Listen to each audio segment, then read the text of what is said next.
मराठा आरक्षणाला स्थगिती मिळाल्यानंतर आज पुन्हा एकदा एकीची वज्रमुठ करत एक झालेल्या माझ्या तमाम मराठा बांधवांनो जय शिवराय।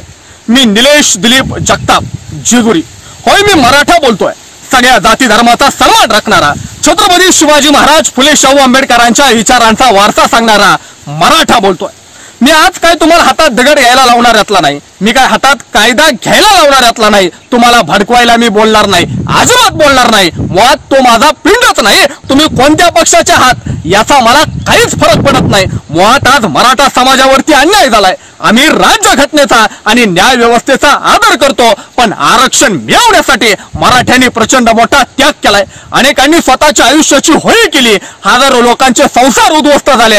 या राष्ट्राच्या एका एका इंच जमिनीचं रक्षण करण्याकरता, इथल्या संस्कृतीचं रक्षण करण्याकरता सगळ्यात जास्त त्याग करणारा हा मराठाच आहे। आज आम्हा त्याच मराठ्यांना डावललं जात असल्याची भावना आम्हा प्रत्येक मराठ्याच्या मनात आज निर्माण होते। राज्यघटनेच्या चौकटीत मराठा समाजालाही समतेची वागणूक मिळाली पाहिजे ही अपेक्षा प्रत्येक मराठ्याची आहे। मी समाजाचा एक घटक या नात्याला जबाबदारीपूर्वक सांगू इच्छितो की महाराष्ट्रातलं विद्यमान सरकार असो की मागचं सरकार असो, समाजानं टाकलेल्या विश्वासाला गृहीत धरून जर कोणी दगाफटका करत असेल तर उद्या त्यांचा मतदानातून आम्ही अफजल खान केल्याशिवाय राहणार नाही। माझ्या बांधवांनो, या सरकारची चूक की मागच्या सरकारची चूक यात वेळ वाया घालवू नका। सगळेच एकाच मायेचे मणी आहेत। सुप्रीम कोर्टाने राम मंदिराचा निकाल दिला तर म्हणे भाजपाने शब्द पाहिला आणि मराठा आरक्षणाला स्थगिती दिली तर म्हणे सुप्रीम कोर्टाचा निर्णय।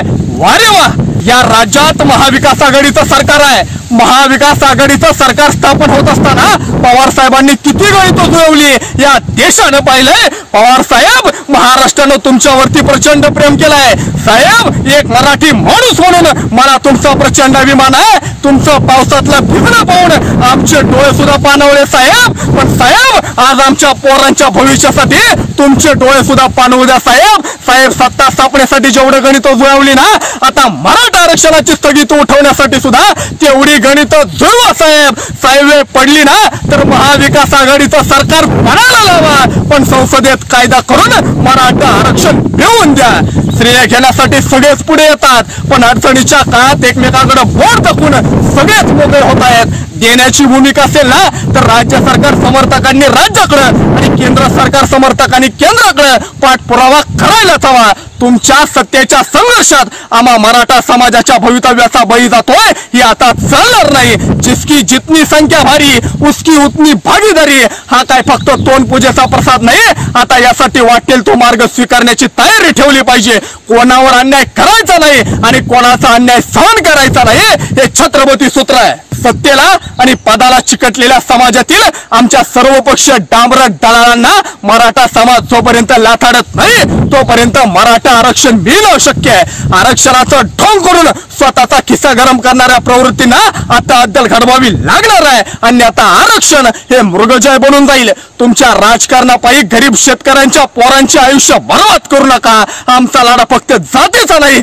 तर काया मातीचा आहे। 1665 ला पुरंदरचा तळ झाला। छत्रपती शिवाजी महाराजांनी जवळपास स्वराज्य तहात द्यावं लागलं। मोगलांना वाटलं स्वराज्य संपलं, पण त्यानंतर केवळ 9 वर्षात माझे राजे छत्रपती झाले। हा या मातीचा इतिहास आहे। माझी तमाम तरुण मराठा समाजातील पोरांना विनंती आहे, भावांनो, भावनेच्या बळात आत्महत्या करू नका।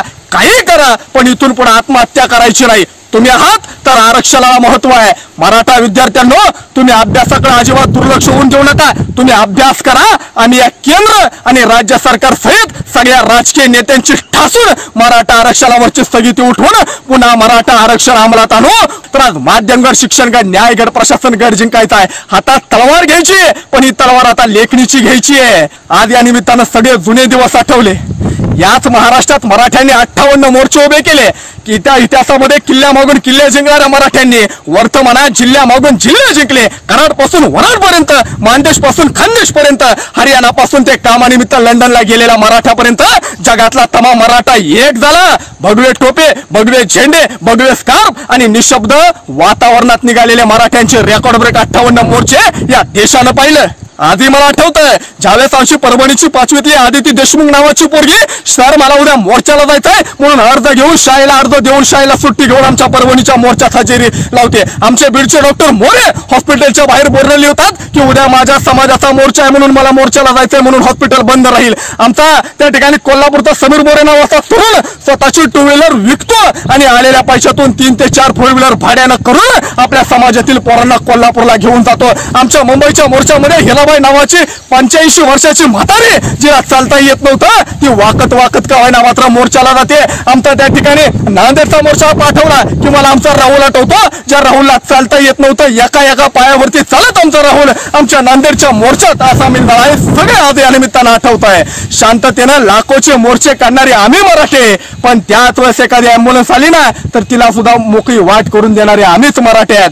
माझ्या तमाम मराठा बांधवांना विनंती आहे कळकळीची विनंती आहे सरकारचं या शासनाचं या राज्याचं या देशाचं नुकसान होईल असं कोणतंही काम करू नका.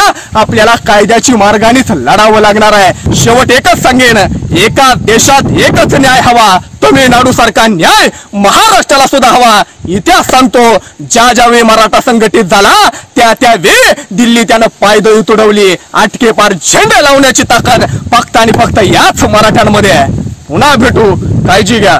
एक मराठा लाख मराठा.